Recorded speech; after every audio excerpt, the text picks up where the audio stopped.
The number of quadratic equations having its squared values of its roots also as its roots is. Okay fine. Simple सी भाषा में अगर मैं बोलूं तो इसका मतलब है कि एक ऐसी इक्वेशन जिसके रूट्स का अगर मैं स्क्वायर भी कर दूं तो भी उस इक्वेशन पे कोई फर्क ना पड़े। ठीक है, तो इसको अप्रोच कैसे, कॉमन सेंस से हम जा सकते हैं पर अप्रोच है इसका बढ़िया, देखते हैं अपन। जैसे मान लो अल्फा प्लस बीटा है, तो अगर स्क्वायर करने पर भी नंबर चेंज नहीं हो रहे तो alpha square plus beta square ये दोनों सेम होने चाहिए। दूसरी बात, अल्फा बीटा और अल्फा स्क्वायर बीटा स्क्वायर ये भी सेम होना चाहिए। तो अब देखो मैं इससे आगे बढ़ रहा हूँ, तो मैं इसको इधर भेजूंगा और अल्फा बीटा कॉमन निकालूंगा तो अंदर आ जाएगा अल्फा बीटा माइनस वन बराबर जीरो। तो यहाँ से मुझे दो बातें पता चली, या तो अल्फा बीटा मेरा जीरो होगा या फिर अल्फा बीटा मेरा वन होगा।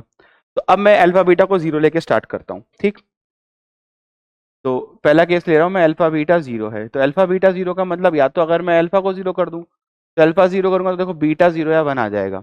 अल्फा को जीरो करते ही इस इक्वेशन में देखो क्या हुआ, बीटा बराबर बीटा स्क्वायर आ गया, तो बीटा की दो वैल्यू आ गई जीरो और वन। सिमिलरली अगर मैं बीटा को जीरो करता हूं तो अल्फा की दो वैल्यू आ जाएगी, अल्फा की दो वैल्यू आ जाएगी जीरो एंड वन। ठीक है, तो यहां से मुझे पता चला कि अल्फा बीटा का जो कॉम्बिनेशन मुझे मिल पा रहा है वो क्या, या तो जीरो जीरो हो जाए या फिर जीरो वन हो जाए।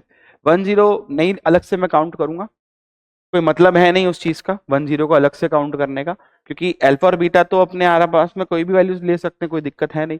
तो यहाँ से मुझे दो पेयर तो मिल गए। अब मैं सेकंड केस की तरफ जाता हूँ। सेकंड केस क्या बोल रहा हूँ मैं, कि अल्फा बीटा वन है। ठीक, तो अल्फा बीटा वन है, इसका मतलब क्या होगा कि भाई alpha is equal to one upon beta. तो अब मैं उसको उस इक्वेशन में पुट कर देता हूँ। तो यहाँ मुझे क्या पता चला कि alpha plus one upon alpha is equals to alpha square plus one upon alpha square. ठीक, तो अगर मैं दोनों तरफ टू ऐड करूं तो कुछ ऐसा बन जाएगा यार, देख लेना आप लोग। प्लस नहीं माइनस का, इसको इधर लेके आऊंगा ना, alpha plus one upon alpha का square minus two is equal to zero.